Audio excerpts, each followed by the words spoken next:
Hello viewers, here is an Eskimo branded single window fan, likely from around the 1950s.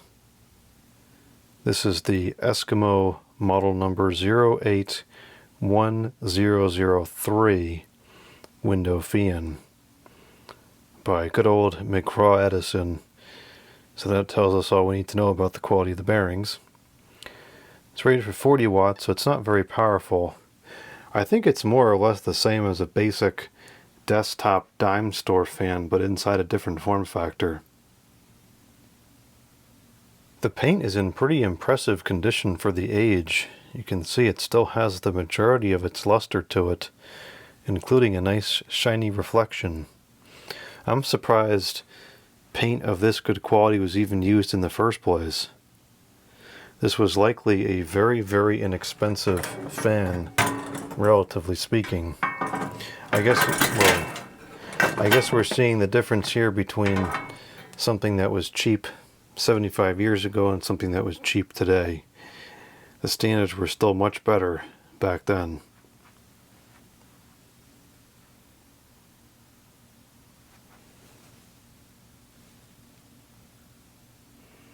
Looks like it probably uses a 2-pole shaded pole motor.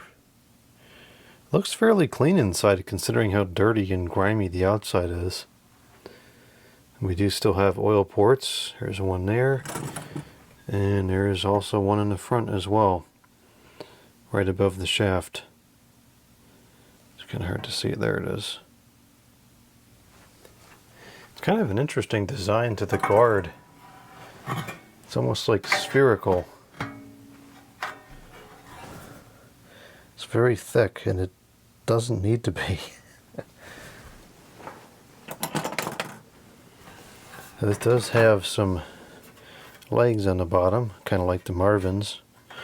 I wonder if this is what the Marvins were designed after. It's very, very similar design. Now it has a hole down at the bottom, which I can only imagine is for passing the cord through.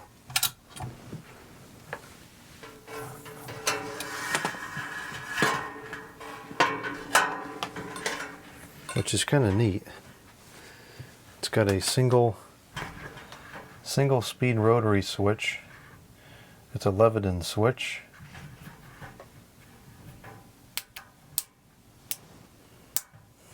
I don't really like that type of switch, at least the ones made today are very cheap and cheesy. This one might be considerably better. Here's the plug. It looks like this would be the original plug to me. Very early molded plug.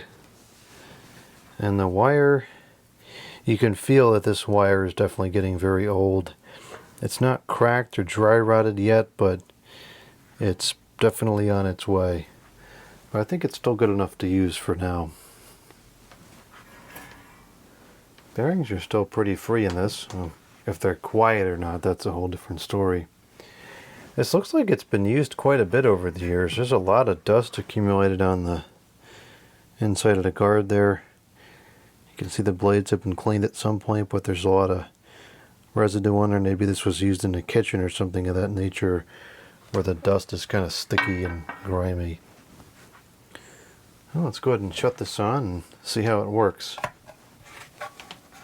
So we'll test it with 118 volts to start with, which is what we've got coming in from the street today. That's a little bit low. Probably because everybody has the air conditioner on because it's so humid out. Alright, here we go.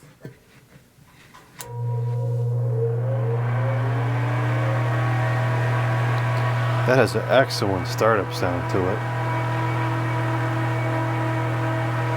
And that actually is pushing quite a bit of air. It's loud. It is very, very loud.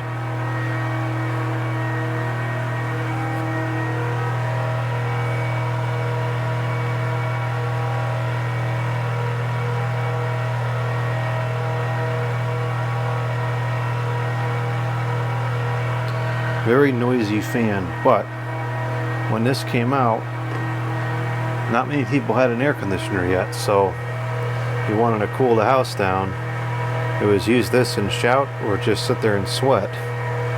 Though ironically, many of the air conditioners sold at the time this was sold were probably a fair bit quieter than this.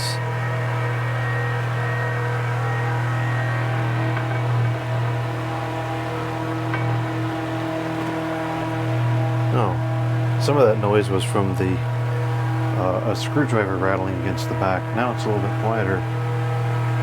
It moves a lot more air than I was expecting it to.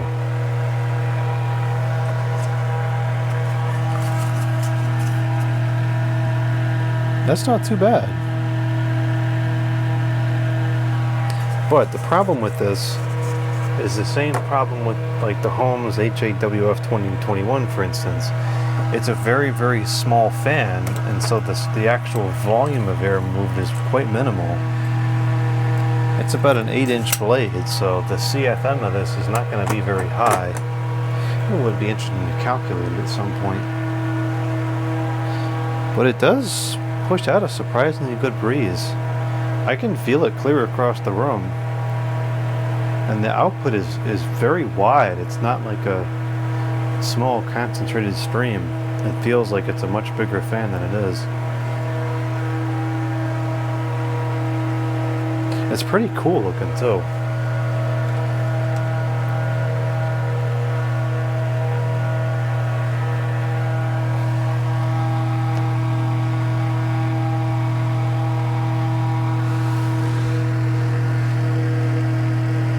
I imagine the whole thing was a mirror finish at one point. It's probably an aluminum blade, and it was likely polished to a shine when it was new.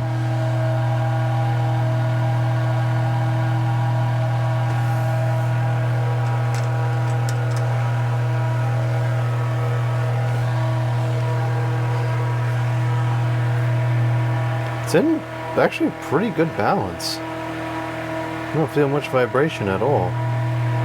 Probably why the bearings are still so good. That's taking that 48 the amps, 38.4 the watts, with a power factor of about 66. I'm surprised it's only 38.4 the watts because we're testing it at a higher voltage than what it was designed for. I'll tone the voltage down now.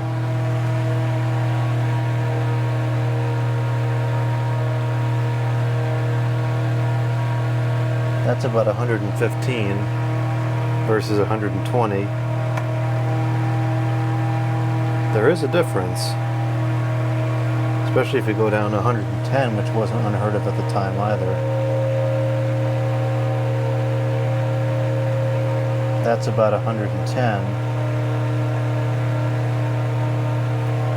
That's 110 versus 120. It makes a considerable difference. That's why some of these units that are multi-speed, that are this old, people say, oh, the speed variance is poor. A lot of times that's because it's running on 120 versus 110. And if you hook it up to a variac and run it on 110, you'll find that the speed variance comes back and isn't bad.